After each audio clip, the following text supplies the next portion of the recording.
اب میں آپ کو ام المومنین سیدہ صفیہ بنت حیی رضی اللہ عنہا کے بارے میں بتاتا ہوں۔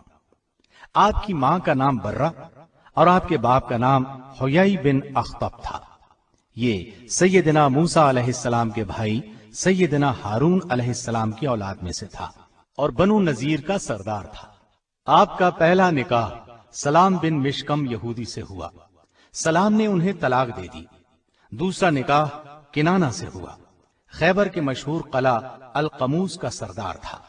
جنگ خیبر میں مسلمانوں کا یہودیوں سے بہت سخت مقابلہ ہوا۔ کنانہ اسی جنگ میں مارا گیا۔ سیدہ صفیہ کے باپ اور بھائی بھی اس جنگ میں مارے گئے۔ خود یہ گرفتار ہوئی۔ پہلے دونوں خامندوں سے ان کے ہاں کوئی اولاد نہیں تھی۔ مسلمانوں میں مال غنیمت تقسیم ہونے لگا تو صحابی رسول دہیہ کلبی نے عرض کیا، اے اللہ کے رسول صلی اللہ علیہ وسلم، مجھے خدمت کے لیے ایک لونڈی کی ضرورت ہے۔ تو آپ صلی اللہ علیہ وسلم نے فرمایا، ان قیدیوں میں سے خود ہی ایک لونڈی لے لے۔ تو انہوں نے صفیہ کو پسند کر لیا۔ رسول اللہ صلی اللہ علیہ وسلم نے اجازت دے دی۔ اتنے میں صحابہ رضی اللہ عنہم نے عرض کیا، اے اللہ کے رسول صلی اللہ علیہ وسلم، صفیہ حسب و نسب کے اعتبار سے اونچے خاندان سے تعلق رکھتی ہے، ان سے وہی سلوک کیا جائے جس کی یہ مستحق ہیں۔ دہیہ کلبی ان سے عام عورتوں جیسا برتاؤ کریں گے جو ان کے عزت و احترام کے خلاف ہے۔ ان کا باپ اور شوہر قوم کے سردار تھے، لہٰذا انہیں دہیہ کے سپرد نہ کیا جائے، بلکہ آپ صلی اللہ علیہ وسلم خود ہی اسے اپنی تحویل میں لے لیں۔ رسول اللہ صلی اللہ علیہ وسلم نے صحابہ کا یہ مشورہ قبول فرمایا۔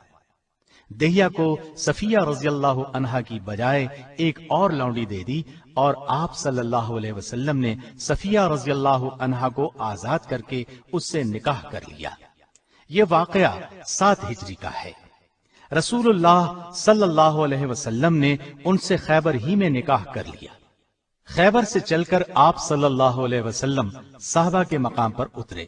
وہاں پہنچ کر شب عروسی ادا فرمائی، یہیں ولیمہ کیا۔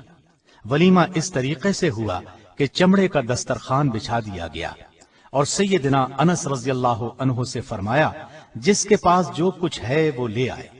چنانچہ کوئی کھجور لایا، کوئی پنیر لایا اور کوئی ستو اور گھی لے آیا۔ جب یہ چیزیں دسترخوان پر جمع ہو گئیں تو سب نے مل کر کھا لیا۔ اس ولیمے میں گوشت اور روٹی وغیرہ جیسی کوئی چیز نہیں تھی۔ یہاں سے روانگی کے وقت رسول اللہ صلی اللہ علیہ وسلم نے صفیہ رضی اللہ عنہا کو اپنے اونٹ پر سوار کیا اور ان پر پردہ کیا تاکہ صحابہ کو معلوم ہو جائے کہ سیدہ صفیہ رضی اللہ عنہا آپ کی ازواج میں شامل ہو چکی ہیں۔ سیدہ صفیہ رضی اللہ عنہا فرماتی ہیں، جب میں ایک قیدی کی حیثیت سے آپ صلی اللہ علیہ وسلم کے سامنے حاضر ہوئی تو آپ سے زیادہ ناپسندیدہ اور کوئی میری نگاہ میں نہیں تھا، اس لیے کہ میرا باپ، خاوند اور رشتہ دار قتل ہو چکے تھے۔ لیکن پھر آپ صلی اللہ علیہ وسلم کی شخصیت اور اخلاق کا وہ اثر ہوا کہ جب میں اپنی جگہ سے اٹھی تو آپ صلی اللہ علیہ وسلم سے زیادہ مجھے اور کوئی محبوب نہیں تھا۔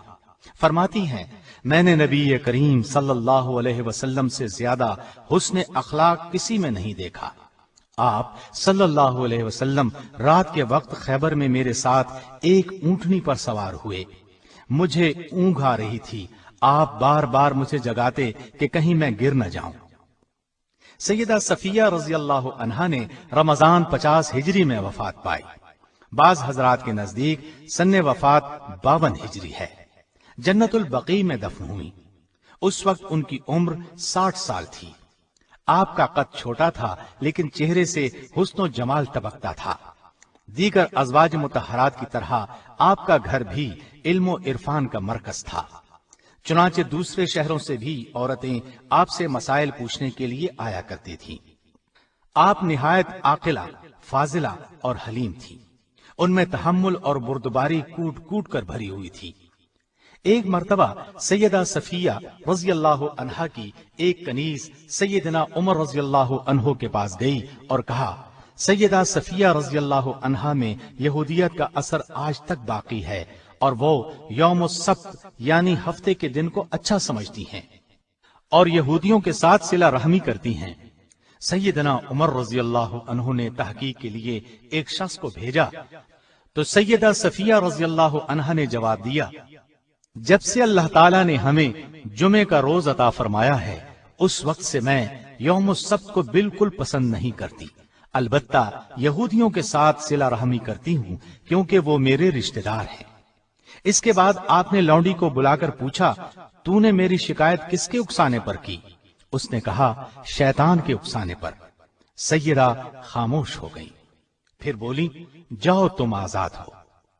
سیدہ کو نبی کریم صلی اللہ علیہ وسلم سے نہایت محبت تھی، اپنی جان تک قربان کرنے کے لیے تیار رہتی تھی۔ جب آپ صلی اللہ علیہ وسلم کی طبیعت ناساز ہوئی تو سیدہ نے نہایت حسرت سے کہا، کاش آپ کی بیماری مجھے لگ جاتی۔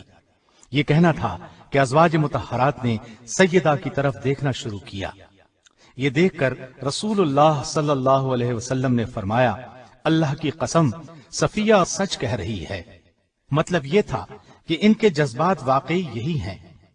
آپ صلی اللہ علیہ وسلم کو بھی سیدہ سے بہت محبت تھی، ہر موقع پر ان کی دلجوئی فرماتے تھے۔ آپ صلی اللہ علیہ وسلم ان کی دلجوئی کس طرح فرماتے تھے، ایک واقعے سے صاف واضح ہے۔ ایک روز نبی کریم صلی اللہ علیہ وسلم سیدہ صفیہ رضی اللہ عنہا کے پاس تشریف لے گئے، دیکھا کہ وہ رو رہی ہیں۔ آپ صلی اللہ علیہ وسلم نے دریافت فرمایا، صفیہ رو کیوں رہی ہو؟ انہوں نے کہا، عائشہ اور حفصہ مجھے چھیڑتی ہیں، کہتی ہیں ہم رسول اللہ صلی اللہ علیہ وسلم کی نظر میں زیادہ مکرم اور محترم ہیں، ہم تمام ازواج مطہرات سے افضل ہیں کیونکہ ہم آپ صلی اللہ علیہ وسلم کی رشتہ دار بھی ہیں۔ یہ سن کر نبی کریم صلی اللہ علیہ وسلم نے ارشاد فرمایا، تم نے کیوں نہ کہہ دیا کہ تم مجھ سے کیسے بہتر ہو سکتی ہو؟ میرے باپ ہارون علیہ السلام ہیں اور موسیٰ علیہ السلام میرے چچا ہیں اور محمد صلی اللہ علیہ وسلم میرے شوہر ہیں۔ آپ صلی اللہ علیہ وسلم ان کی بہت عزت کرتے تھے۔ سن 35 ہجری میں فسادیوں نے سیدنا عثمان رضی اللہ عنہ کے گھر کو گھیر لیا۔ ان دنوں میں سیدہ صفیہ رضی اللہ عنہا نے سیدنا عثمان رضی اللہ عنہ کی بہت مدد کی۔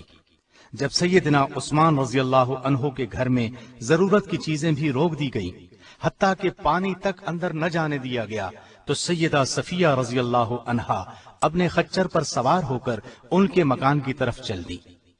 آپ کا غلام کنانہ بھی ساتھ تھا۔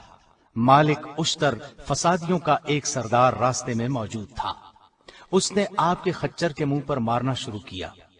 سیدہ رضی اللہ عنہا نے فرمایا، رک جاؤ، مجھے واپس جانے دو، خچر کو چھوڑ دو۔